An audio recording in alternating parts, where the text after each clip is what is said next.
Thấy cái gì kia ạ? Lấy cái máy lửa chụp cho em tấm hình. Cái gì? Chị chụp cho em tấm hình. nó lên nó đâu Chị chụp cho em tấm hình á. Chị thôi bảo chị kia chị đi ấy đây xếp bộ này bao nhiêu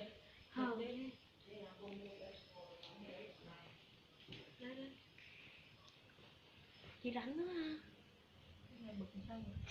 Đấy không bận trong có yếu quá. Ôi thức đều đặn. tắt cái quạt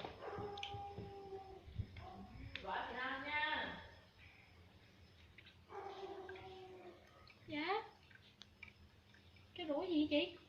Xếp cốc chén để cho nó sáng đó. Nó sáng. Còn gì nữa không? Thiết kế Để cho sáng cái ông này chụp hình lên mới đẹp. chị hết chụp rồi chị quay luôn. Có nhìn thấy ông đấy không chị? Con không có chụp mà con quay phim. Đó đưa điện thoại Vậy cho mới ba. thấy ông đó. Ba chụp cho. Bật cái Dạ tôi nghèo. bật cái này pin chói mà ông.